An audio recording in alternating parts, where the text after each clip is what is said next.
Friends, welcome to 3 days 3 topics. Have a positive Friday. இன்னைக்கு birthday celebrate பண்ணுறது யாருன்னு பார்த்தீங்க அப்படின்னா விகாசினி அவங்களோட 6th பர்த்டேவை செலிப்ரேட் பண்ணுறாங்க. Happy birthday dear. இன்னைக்கு மாதிரி என்றைக்குமே ஹாப்பியாக இருங்க. இன்னைக்கு வீடியோ என்னென்னு பார்த்துடலாமா? ஃப்ரைடே அப்படின்றதுனால மங்களகரமான பட்டுப்புடவையிலேருந்து ஆரம்பிக்கலாம் அப்படின்னு இருக்கேன். வீட்டிலையே பட்டுப்புடவைக்கு சுங்கு எப்படி போடுறது, அதுவும் ஒரு 15 minutesல எப்படி போடுறது அப்படின்றது தான் இந்த வீடியோவில் ஷேர் பண்ணியிருக்கேன். இந்த சில்க் சாரியோட ப்ளவுஸ் பார்த்தீங்க அப்படின்னா நான் வந்து கட் பண்ணி எடுத்துட்டேன். இந்த இடத்துல தான் வந்துட்டு அட்டாச் பண்ணியிருந்தாங்க. அந்த சுங்கு போடணும் அப்படின்னாவே இந்த மாதிரி வந்து கேப் கொடுத்துருப்பாங்க, அதாவது நூலாக இருக்கும். அதோட கட் பண்ணிவிட்டு இந்த ப்ராசஸ் வந்து நம்ம ஸ்டார்ட் பண்ண போகிறோம். ரொம்ப சிம்பிள் தான். இதுக்கு கடையில் கொடுக்கணும் இல்லை வேறு எங்கேயாவது பார்லரில் கொடுத்து அதுக்கு 50 ரூபா 100 ரூபா சார்ஜ் பண்ணுவாங்க, எந்த அவசியமே கிடையாது. ஒரு 15 minutes டைம் ஒதுக்குனீங்க அப்படின்னா உங்களுக்கு தேவையான டிசைன்ஸில் நீங்கள் வந்து போட்டுக்கலாம். இன்றைக்கி வந்து நான் சிம்பிள் டிப்ஸ் தான் வந்து ஷேர் பண்ணியிருக்கேன். ஃபஸ்ட்டு இந்த மாதிரி ஒரு ஊசி எடுத்துக்கோங்க. ஊசி எடுத்துகிட்டு இந்த நூலை விரித்து பார்த்தீங்க அப்படின்னாவே தெரியும், நடுவில் வந்து நிறையா லைன்ஸ் வந்து போயிட்டுருக்கும். அந்த லைன்ஸை தான் நம்ம வந்து கட் பண்ணி எடுக்க போகிறோம். அதாவது மோஸ்ட்டாக கான்ட்ராஸ்ட் கலர் இல்லை அதே கலரில் தான் இதில் பார்த்தீங்க அப்படின்னாவே தெரியும், இந்த சென்டரில் வந்து நூல் போகுது பார்த்தீங்களா, அந்த நூல் எல்லாத்தையும் தான் நம்ம வந்துட்டு ரிமூவ் பண்ண போகிறோம். இது மாதிரி நீங்கள் ரிமூவ் பண்ணுறப்ப இந்த ஓரத்தில் வந்து கொஞ்சம் கஷ்டமாக இருக்கும். அதனால் ஒரு சிசர் எடுத்துக்கோங்க. பார்த்து கேர்ஃபுல்லாக உங்கள் முடியை எப்படி பார்த்து நறுக்குவீங்க அதே மாதிரி எந்த நூலும் டேமேஜ் ஆகாமல் இந்த மாதிரி கட் பண்ணிக்கோங்க. 2 சைடுமே இதே மாதிரியே கட் பண்ணிக்கோங்க. இந்த மாதிரி கட் பண்ணதுக்கப்புறம் நீங்கள் நூலை வந்து எடுத்தீங்க அப்படின்னா அழகாக இது ஒரு கேம் மாதிரியே நீங்கள் விளையாடலாம். இப்படி அழகாக 2 கையும் இப்படி வச்சு எடுத்தீங்க அப்படின்னா சூப்பராக அந்த நூல் எல்லாமே வந்துட்டு விலகி கையில் வந்து வந்துடும். சப்போஸ் இந்த மாதிரி கேப் கொடுக்கல, பட்டு சாரியில் அந்த மாதிரி நூல் விடலை அப்படின்னா அதை எப்படி வந்து சுங்கு போடுறது அப்படின்ற வீடியோவை நெக்ஸ்ட்டில் ஷேர் பண்ணுறேன். உங்களுக்கு வேணும் அப்படின்னா கீழே மறக்காமல் கமெண்ட் பண்ணுங்கள். இப்போ இந்த மாதிரி ஊசி கையில் மறக்காமல் எடுத்துக்கோங்க. ஊசியை வச்சு இந்த மாதிரி ஒரு நூலாக ஃபஸ்ட்டு நீங்கள் வந்துட்டு ரிமூவ் பண்ணிவிடுங்க. மொத்தமே பார்த்தீங்க அப்படின்னா ஒரு 10லேருந்து 15 லைன் பக்கம் இருக்கும். இது ரிமூவ் பண்ணுறது ரொம்பவே சிம்பிள் தான். நான் முன்னாடியே சொன்ன மாதிரி இந்த ஓரத்துலேயும் பார்த்து கட் பண்ணிக்கோங்க. இப்போது நடுவில் போகிற எல்லா லைன்ஸையுமே முடிஞ்ச அளவுக்கு இந்த மாதிரி எடுத்துக்கோங்க. சில்க் சாரீ அப்படின்றதுனால பார்த்து பத்திரமா வந்து எடுங்க. சில்க் சாரியை பொறுத்த வரைக்கும் இந்த அந்துருண்டை வைக்கிறத வந்துட்டு தயவு செய்து அவாய்ட் பண்ணிவிடுங்க. ஏன்னா அந்துருண்டையோட அந்த ரசாயனம் வந்து சில்க் சாரியில் பட்டுச்சு அப்படின்னா அந்த கலர் வந்து அப்படியே வந்து டிம் ஆகிடும், டல் ஆகிடும். அதனால் அந்துருண்டை முடிஞ்ச அளவுக்கு அவாய்ட் பண்ணிக்கோங்க.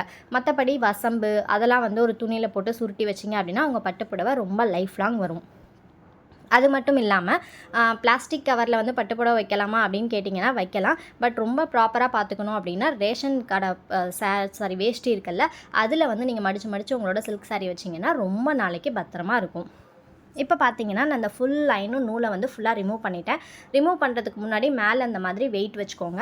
ஒரு கட்டிலையோ இல்லை வேறு ஏதாவது ஒரு இதுலையோ வந்துட்டு நீங்கள் வந்து இந்த மாதிரி போட்டுக்கோங்க. அதுக்கப்புறமா சீப் எடுத்துக்கோங்க. சீப் எடுத்துகிட்டு உங்கள் முடியை தலை குளிச்சிங்கன்னா எப்படி பார்த்து சீக் எடுப்பீங்க, அதே மாதிரியே தான் நம்மளோட புடவையை அந்த மாதிரி பார்த்து சீக் எடுத்துக்கோங்க. லேடிஸ் அப்படின்றதுனால சொல்லவே தேவையில்ல, பட்டு புடவையை கண்டிப்பாக ஜாக்கிரதையாக தான் பார்த்துக்குவோம். இருந்தாலும் ஒரு இன்ஃபர்மேஷன் கொடுத்துர்லாம் தான், வேறு ஒன்றும் கிடையாது.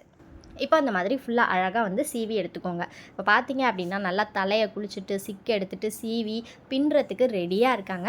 இப்போ நம்ம சாரியில் நம்மளோட சுங்கை போட்டு பூ வச்சு முடிக்க போகிறோம். அவ்வளோதான், வேறு எந்த வேலையுமே கிடையாது. இப்போ அது ஃபுல்லாக வந்து நீவி விட்டுட்டிங்களா? நம்ம முன்னாடியே சொன்ன மாதிரி 2 பக்கமும் கார்னரை வந்து கட் பண்ணிவிடுங்க. இப்போ நம்ம வந்து பின்னல் போட்டுடலாமா? பின்னல் போடுறதுக்கு முன்னாடி பவுலில் இந்த மாதிரி பச்சை தண்ணி எடுத்து வச்சுக்கோங்க. ஒரு சுங்கும் போடுறது தப்பையும் நீங்கள் கையை வந்து இந்த மாதிரி டச் பண்ணிக்கோங்க. அப்போ தான் வந்து பார்த்திங்க அப்படின்னா உங்களுக்கு வந்து நல்ல ஒரு ஃபினிஷிங் கிடைக்கும். இப்போ ஊசி எடுத்துக்கோங்க. மறுபடியும் ஊசி எடுத்துகிட்டு உங்களுக்கு எந்த அளவுக்கு பார்ட்டிஷன் தேவைப்படுதோ, மொத்தமாக வேணுமா மெலிசாக வேணுமா அது உங்களோட சாய்ஸ் தான். ஊசியை வச்சு அழகாக ஒரு நூல் கூட மிஸ் பண்ணாமல் இந்த மாதிரி எடுத்துக்கோங்க. எடுத்துகிட்டு நல்லா அந்த மாதிரி ட்விஸ்ட் பண்ணிக்கோங்க. ட்விஸ்ட் பண்ணி முடித்ததுக்கப்புறம் தண்ணி தொட்டு முடித்ததுக்கப்புறம் எப்போதும் எப்படி முடிச்சு போடுவோம் அதே மாதிரியே முடிச்சு போட்டுக்கோங்க. போடுறப்ப கொஞ்சம் சாஃப்டாக போடுங்க. அப்போ தான் உங்களுக்கு வந்து அட்ஜஸ்ட் பண்ணுறதுக்கு வசதியாக இருக்கும். பெருசாக வேணும்னா பெருசு, இல்லை கீழே இழுக்கணும் அப்படின்னா நீங்கள் கீழே வந்து இழுத்துக்கலாம். இப்போ பார்த்தீங்க அப்படின்னா ஃபஸ்ட்டு இதில் வந்து சின்னதாக தான் போட்டிருக்கேன். அப்புறம் உங்களுக்கு எந்த சைஸுக்கு வேணுமோ அதை வந்து நீங்கள் போட்டுக்கலாம். நம்ம தண்ணி தொட்டு தொடுறதுனால இந்த இடம் பார்த்தீங்கன்னா கொஞ்சம் சுருங்கின மாதிரி இருக்கும்.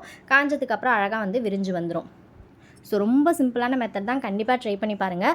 யாராவது இந்த மெத்தடை ட்ரை பண்ணி பார்த்துருந்தீங்க அப்படின்னா ஃபோட்டோ எடுத்து இன்ஸ்டாகிராமுக்கு சென்ட் பண்ணுங்கள். இன்ஸ்டாகிராம் ஐடி அபவுட் செக்ஷனில் இருக்குது. இப்போ பார்த்தீங்கன்னா அந்த ஊசி வச்சு உங்களுக்கு எந்த அளவுக்கு பார்ட்டிஷன் வேணுமோ அந்த அளவுக்கு எடுத்துக்கோங்க. தண்ணி நல்லா தொட்டுட்டு நல்லா ட்விஸ்ட் பண்ணிவிட்டு ஒரு நூல் கூட மிஸ் ஆகாமல் எல்லாத்தையும் கரெக்டாக அழகாக வந்து சேமாக வந்து எடுத்து விட்டுட்டிங்க அப்படின்னா நம்மளோட சுங்கு வந்து ரெடி ஆகிடும். இது வந்து பேசிக் அண்ட் சிம்பிள் சுங்கு அப்படின்னு சொல்லணும். இதிலே நிறைய மாடுலேஷன்ஸ்லாம் இருக்குது. இதை நீங்கள் கற்றுக்கிட்டீங்க அப்படின்னா போக அந்த பீட்ஸ் வச்சு போடுறது, அப்புறம் 2ஐயும் சேர்த்து போடுறது, அது எல்லாமே நீங்கள் வந்து ஆட்டோமேட்டிக்காக கற்றுக்கலாம்.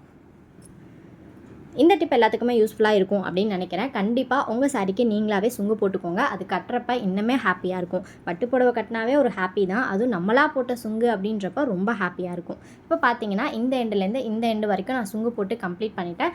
மேலே இந்த மாதிரி வெயிட் வச்சுக்கோங்க, அப்போ தான் வந்துட்டு நம்ம சுங்கு போடுறதுக்கு கம்ஃபர்டபுளாக இருக்கும். ஏற்கனவே பட்டு சாரீஸை எப்படியெல்லாம் பராமரிக்கலாம்னு ஒரு 10 டிப்ஸ் ஷேர் பண்ணியிருக்கேன். ஐ கார்டில் தரேன், செக் பண்ணி பாருங்கள். இப்போ ஃபுல்லாக கம்ப்ளீட் பண்ணி முடிச்சாச்சு. நம்ம இந்த சென்டர்லேருந்து நூல் எடுத்தோம் பார்த்தீங்களா, மொத்தமாக இந்த அளவுக்கு நூல் வந்து சேர்ந்துருக்கு. இப்போ பாருங்கள் எவ்வளோ அழகாக வந்து நம்ம சுங்கு போட்டு முடிச்சாச்சு அப்படின்ட்டு. இந்த சாரீ உங்களுக்கு பிடிச்சிருக்கா அப்படின்னு கீழே மறக்காமல் வந்து கமெண்ட்டில் சொல்லுங்கள்.